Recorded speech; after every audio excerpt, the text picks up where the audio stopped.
aku Park Aini, founder Avengers Entertainment atau biasa disebut AFE. Jadi di sini aku mau cerita singkat tentang perjuangan AFE dari awal sampai sekarang. Saya ceritanya nggak detail-detail banget ya. Aku buat ini sebagai peringatan ulang tahun AFE yang ke-1 tahun.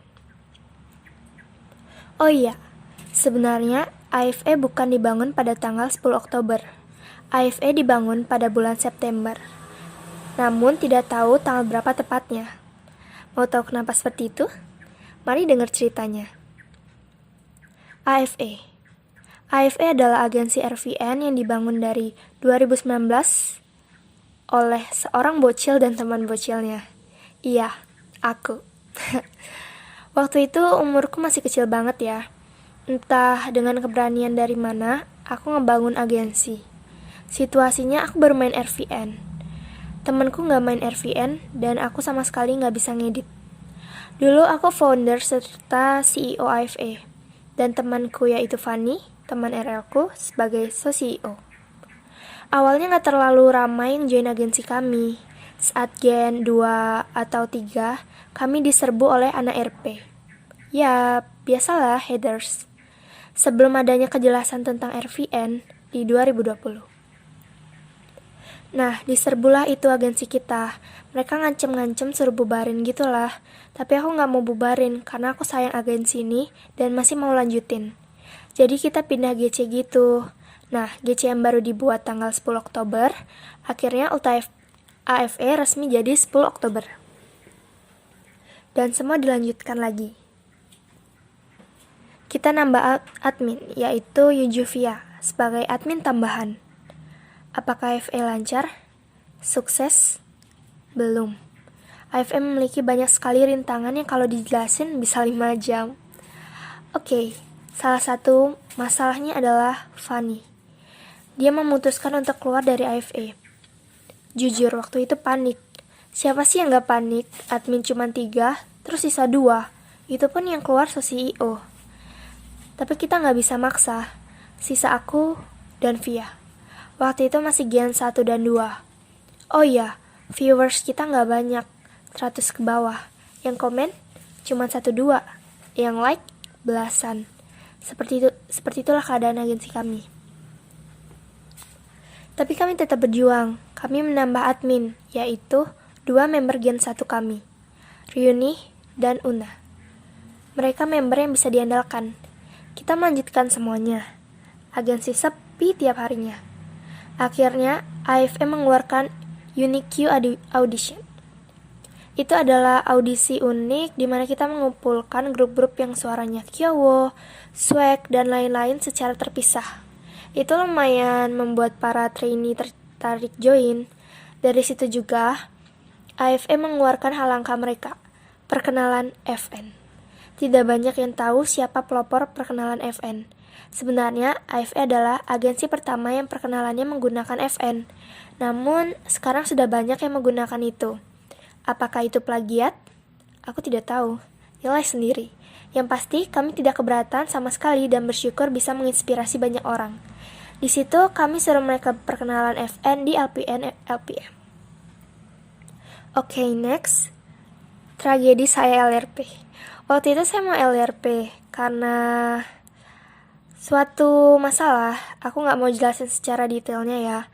Anggap aja gitu. Jujur, aku khawatir. Berbulan-bulan berlalu, aku dapat kabar AFE kayak GC gak berpenghuni. Sepi banget, kayak gak ada orang. Bahkan hampir bubar. Dengar itu aku langsung join AFE lagi dan ngebangkitin AFE. Aku gak mau AFE jatuh dan bubar. Di sini aku mulai mengeluarkan ide-ide. Oh ya, di situ juga AFE ditetapkan sebagai agensi khusus Yoja. Next, dibangkitin. Walaupun udah dibangkitin, tapi tetap sepi. Ada kemajuan sih, tapi sedikit. Sedih? Tentu. Kecewa? Iya. Menyerah? Gak sama sekali.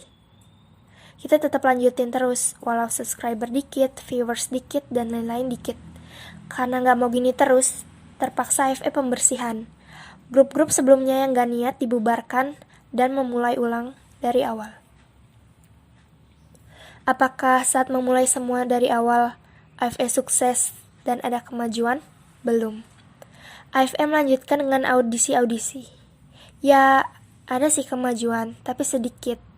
Tetap sepi, viewers masih dikit, subscriber masih dikit. Oh ya, posisi udah berubah. Aku jadi founder. Why? Karena aku merasa gak layak jadi CEO AFE. Dan di situ jabatan CEO digantikan oleh Via. Dan Ryu menjadi CEO, aku cukup jadi founder. Dan Una jadi admin tambahan. AFE sepi kayak kuburan, tapi semua tetap berlanjut. Setidaknya sudah ada sedikit kehidupan. Beberapa bulan berlalu, Una memutuskan untuk LRP. Ralat, harusnya LRF. Memang ada saatnya orang harus lab demi RL. Dia LRF dengan berat hati. Admin tinggal 3. Kami masih usaha. Aku pun yakin AFE bisa sukses. Aku dari yang gak bisa ngedit apapun, sampai belajar buat photoshoot, gambar estetik, ngedit lagu, CCL, dan intro demi AFE. Kenapa? Ya, AFE hanya mengandalkan idol yang bisa mengedit saja. Oleh karena itu, aku harus belajar biar AFE bisa menjadi lebih maju. Aku gak duga akhirnya aku malah jadi suka edit sekarang. Ini udah 2020 ya. Banyak yang bilang AFE terkenal LPM-nya. Gak tahu agensinya. Soalnya LPM AFE rame banget tiap harinya. Jadi gitu. Next, AFE nambah admin yaitu Sulun. Dia jadi editor dan staff untuk bantu-bantu.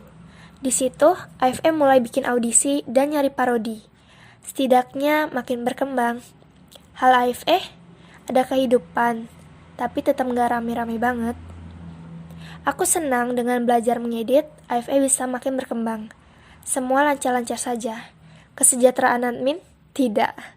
Bukan admin yang musuhan atau gak akur ya, tapi ada saatnya terjadi perselisihan. Kayak itu sibuk sendiri, itu santai, ada yang ngoceh, pokoknya nginget itu semua jadi senyum sendiri. Jujur, jadi admin AFE itu susah. Jadi admin agensi lain pun pasti juga susah. Tapi jalanin aja. Lalu, AFE mulai membuat acara survival. Tidak terlalu ramai yang join, tapi mereka aktif. Banyak kenangan yang terjadi. Grup survival pun didebutkan. Lalu kami pun menambah parodi-parodi. Tak terduga banyak orang luar negeri yang join. Dari India, USA, Malaysia, dan lain-lain. Syok? Tentu. Kami melanjutkan semua proses itu. Kami pun menambah beberapa admin seperti Alena, Roah, dan ZYX. Bagaimana hal AFE? Untungnya sekarang ramai. Tiap hari saling mengobrol. Membernya bobrok-bobrok, gak ada akhlak, dan seru-seru. Masalah CCL, audio, photoshoot bisa dibantu para admin. Nama AFE mulai berkembang dan maju. Sekali lagi, terkenal atau tidaknya, kalian yang nilai sendiri. Senang banget. Kita udah kayak keluarga, suka duka kita tanggung bareng-bareng. Kurang satu aja, serasa kehilangan berjuta-juta. Jadi, itulah perjuangan AFE. Memang tidak mudah. Pelajaran yang dapat dipetik adalah sabar. Jangan pantang menyerah, terus semangat dan belajar. Maka, akan membuahkan hasil yang sempurna. Dan sekarang, AFE telah bertahan selama 1 tahun. Dan akan berusaha terus bertahan. Kita keluarga, tak peduli bagaimana orang memandang kita. Viewers dikit, subscriber dikit, itu hanyalah sebuah angka. Gak bisa menyayangi kasih sayang kita semua sebagai keluarga. Semangat AFE, semangat Avengers Family. Happy first anniversary. Sekian cerita singkat dari saya. Maaf jika saya ada salah kata dan sebagainya. Terima kasih.